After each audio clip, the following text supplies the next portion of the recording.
Hey friends, welcome back to Pause for This. I'm Arati, your host, wrapping up another busy, buzzy day in 5 mindfulness minutes.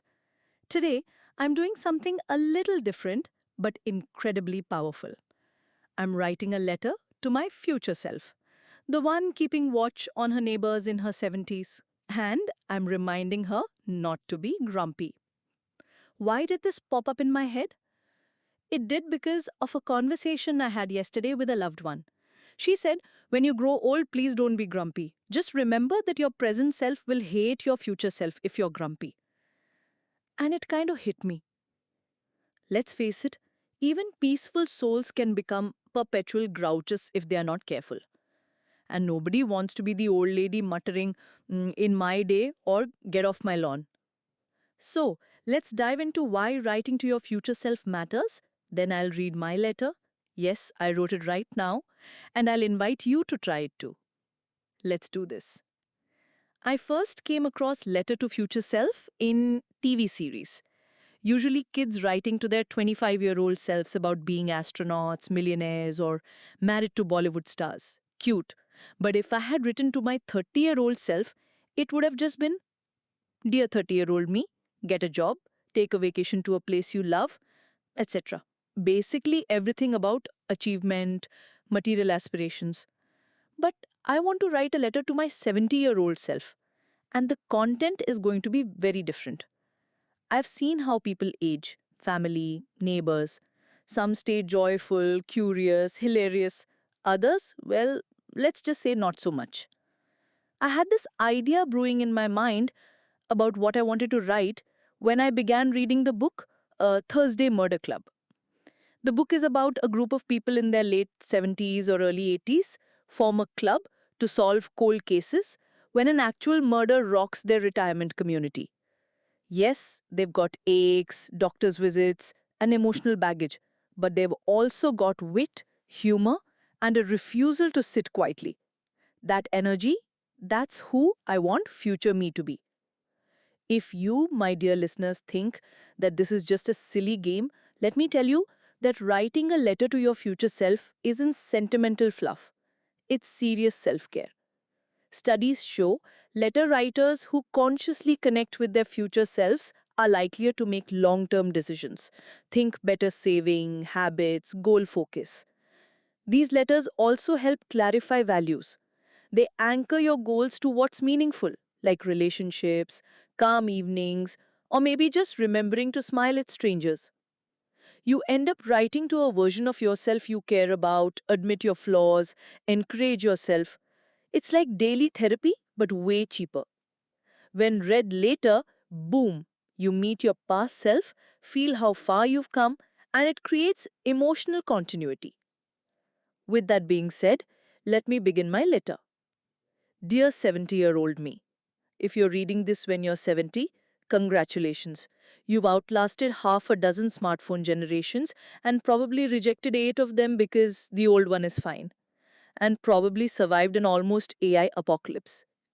You probably see more streaming celebrity scandals than reruns of old sitcoms, and hopefully no more pandemics.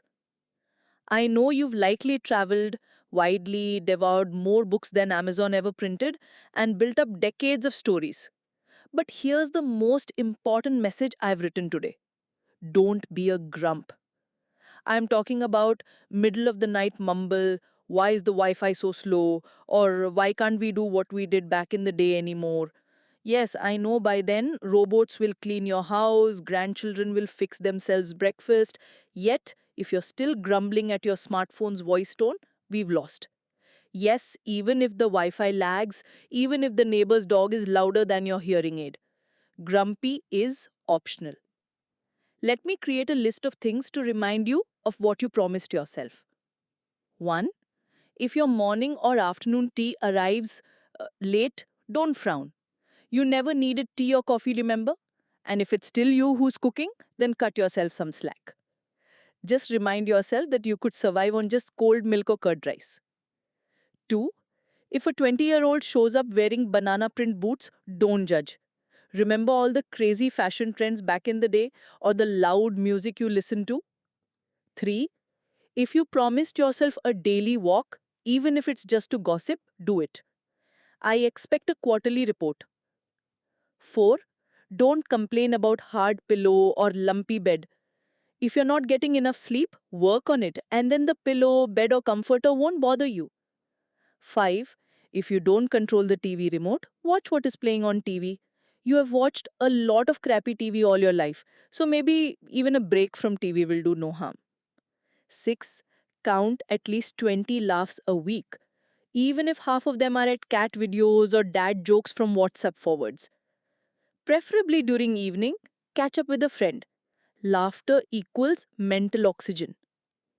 The list can be endless, but you get the gist? Promise me this: if your favorite pastimes don't spark joy anymore, reinvent them. If you need to switch to bubble tea yoga or shuffleboard chess, so be it.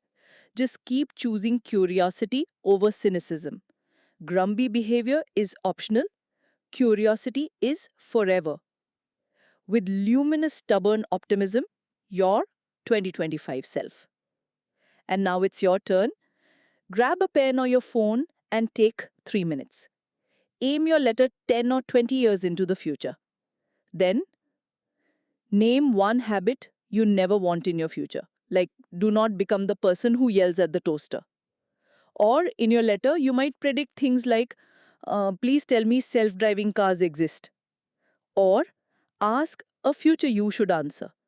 Can you sing well now? Seal it with a wink, then stash it away. It's your surprise gift to yourself. On a closing note, this isn't just about avoiding grumpiness, it's about staying kind, curious, capable, and connected to self. I'll sign off with this, not because I want to end abruptly, but because your future self says she already knows the rest. Keep dreaming, keep being kind, keep laughing. Let's meet again next time for another slice of life. Sometimes silly, sometimes mindful, always real. And hey, future me, if you're listening to this podcast recording in your 70s, hi, you still sound pretty good.